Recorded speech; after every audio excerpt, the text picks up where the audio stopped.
जय हिंद साथियों, welcome to Paramount Royal Academy. तो आज का जो मॉक टेस्ट है स्पेशली वो बेस्ड है हिंदी के ऊपर, जिसे हम कह सकते हैं हिंदी का T20, क्योंकि यहाँ पर हिंदी का अगर हम HP पुलिस की बात करें तो काफ़ी अहम रोल रहता है आपकी परसेंटेज को इंक्रीज़ करने में। और यदि आप हिंदी में काफ़ी अच्छा स्कोर कर जाते हैं तो फिर आपको कोई भी वर्दी पहनने से नहीं रोक सकता है।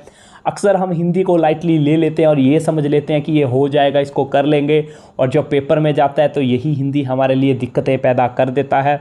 तो आज का जो मॉक टेस्ट नंबर 25 है टोटली बेस्ड है हिंदी के ऊपर। यहाँ पर आपको कुल मिला के 20 क्वेश्चन हिंदी के पूछे जाएंगे, जिनमें से जो टारगेट आप लोगों के लिए सेट किया गया है वो 18+ का यहाँ पर सेट किया गया है। तो इस मॉक टेस्ट को ज़रूर लगाएं और आपको ये आइडिया हो जाएगा कि हिंदी की जो तैयारी है आपकी किस हद तक है। तो चलिए शुरू करते हैं आज का मॉक टेस्ट।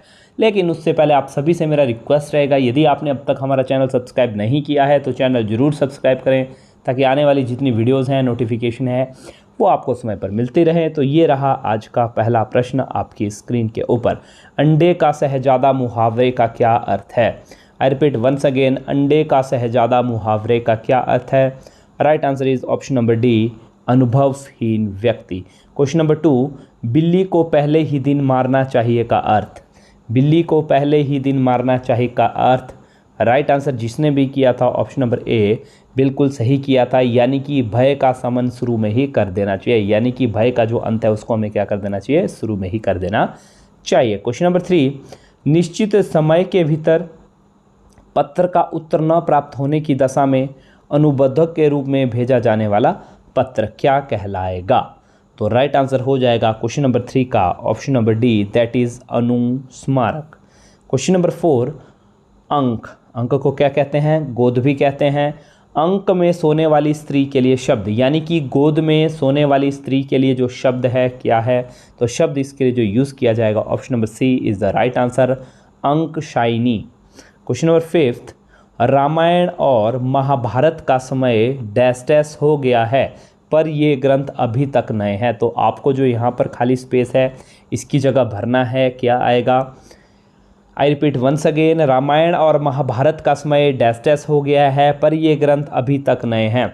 तो राइट आंसर हो जाएगा ऑप्शन नंबर डी, जिसने भी किया था बिल्कुल सही किया था, कालातीत है। क्वेश्चन नंबर 6 की तरफ, जो कि है इनमें से अपादान कारक की विभक्ति क्या है? तो आपको जो 4 ऑप्शन दिए गए हैं इनमें से आपको पहचानना है अपादान कारक की कौन सी विभक्ति है।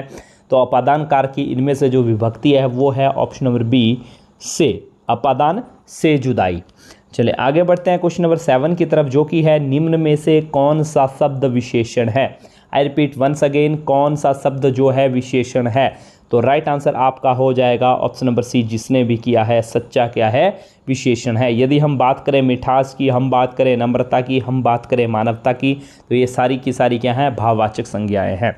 बढ़ते हैं क्वेश्चन नंबर 8 की तरफ, जो कि है सत्याग्रह में प्रयुक्त संधि का नाम बताएं। आपको बताना है जो सत्याग्रह है उसमें कौन सी संधि प्रयुक्त हुई है। तो यदि हम सत्याग्रह की संधि की बात करें तो सत्याग्रह की संधि क्या हो जाती है?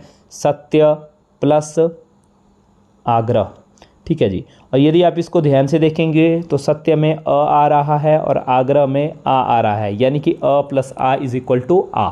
तो जितनी भी संधियां होती हैं उनको हम कहते हैं दीर्घ संधि। तो राइट आंसर आपका हो जाता है ऑप्शन नंबर ए।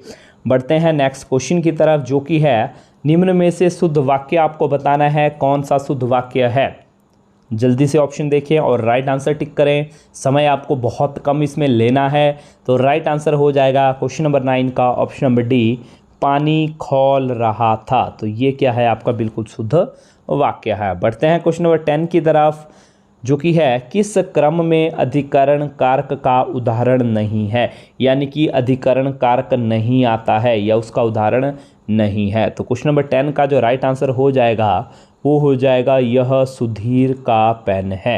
क्योंकि यदि आप कारक की हम बात करें तो कर्ता ने कर्म को कर्ण से के द्वारा संप्रदान के लिए अपादान से जुदाई संबंध काके की अधिकरण में पर, तो में और पर तो अधिकरण में आता है लेकिन का नहीं आता है, इसीलिए ऑप्शन नंबर डी इसका हो जाएगा राइट आंसर। बढ़ते हैं क्वेश्चन नंबर 11 की तरफ, जो कि है सृष्टि का सही विलोम है। तो जल्दी से सृष्टि का जो विलोम है उस पर टिक करें। तो राइट आंसर क्वेश्चन नंबर 11 का हो जाएगा ऑप्शन नंबर सी, सृष्टि का विलोम होता है प्रलय।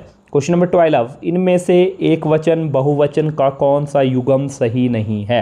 तो आपको 4 पेयर यहाँ ऑप्शन में दिए गए हैं, आपको बताना है कौन सा पेयर सही नहीं है। तो राइट आंसर हो जाएगा इसका option number B, that is आंसू, आंसुओं। क्योंकि आप देखेंगे घोड़ा का यदि मैं बहुवचन की बात करूं घोड़े होता है, गली का करूं गलियां होता है, चिड़िया की बात करूं चिड़ियां होता है, लेकिन आंसू जो है आपस में एक वचन भी है बहुवचन भी है, इसीलिए राइट आंसर हो जाएगा ऑप्शन नंबर बी।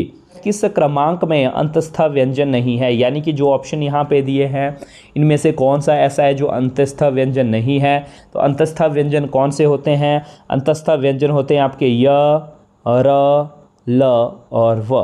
तो इसलिए इसका जो राइट आंसर हो जाएगा वो हो जाएगा क्वेश्चन नंबर 13 का option number B, that is प। चलिए बढ़ते हैं आगे क्वेश्चन नंबर 14 की तरफ, जो कि है पुत्र शब्द का पर्यायवाची है।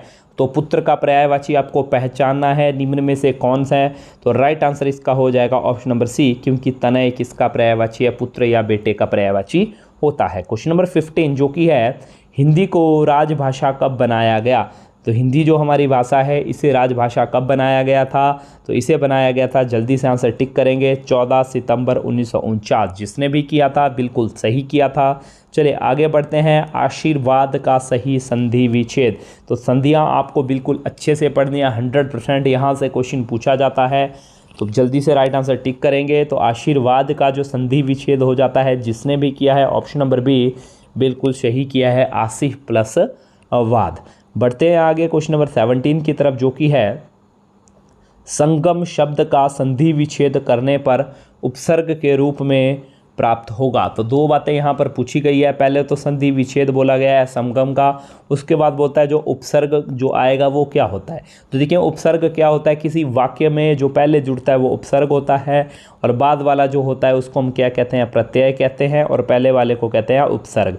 तो यदि हम संगम का संधि विच्छेद करें तो संगम का संधि विच्छेद होता है सम प्लस गम, ठीक है जी। तो जब भी वाक्य में कोई उपसर्ग या प्रत्यय लगता है तो वाक्य का अर्थ वो बदल देता है। तो गम के आगे क्या लगा है, सम लगा है, ठीक है। तो यहाँ पर हमसे पूछा गया था कि उपसर्ग में कौन सा या यहाँ पर प्राप्त होता है, तो कौन सा प्राप्त होता है, सम, यानी कि option number D is the right answer. बढ़ते हैं क्वेश्चन नंबर 18 की तरफ, जो कि है दीनानाथ में कौन सा समास है। दीनानाथ में कौन सा समास है, जिसने भी किया था ऑप्शन नंबर ए कर्मधारय बिल्कुल सही किया था। क्वेश्चन नंबर 19, जो कि आज का सेकंड लास्ट क्वेश्चन है, जो कि है जिन शब्दों की उत्पत्ति का पता नहीं चलता है उन्हें कहा जाता है। क्या कहा जाता है, उन शब्दों को जिनकी उत्पत्ति का कोई भी हमारे पास प्रूफ नहीं है, तो उन सभी शब्दों को क्या कहा जाता है, देशज शब्द हम कहेंगे। क्वेश्चन नंबर 20, जो कि है उत्कर्ष का विशेषण क्या है। उत्कर्ष का विशेषण क्या है, तो ये आप लोगों के लिए हमेशा की तरह क्या है, होमवर्क है। आपको बताना है कि इसका विशेषण क्या होता है। साथ ही साथ जो आपका स्कोर रहा है उसको भी आप कमेंट सेक्शन में जाकर ज़रूर शेयर करें। तो आज की वीडियो में सिर्फ इतना ही, और आप सभी भाइयों से बहनों से मेरा रिक्वेस्ट है, हम आप लोगों के लिए इतना संघर्ष कर रहे हैं तो इतना तो आप भी कर ही सकते हैं कि चैनल को ज़रूर सब्सक्राइब करें। फिलहाल आज की वीडियो में इतना ही, मिलेंगे अगली वीडियो में एक नए मॉक टेस्ट के साथ। तब तक के लिए जय हिंद, जय भारत, जय हिमाचल।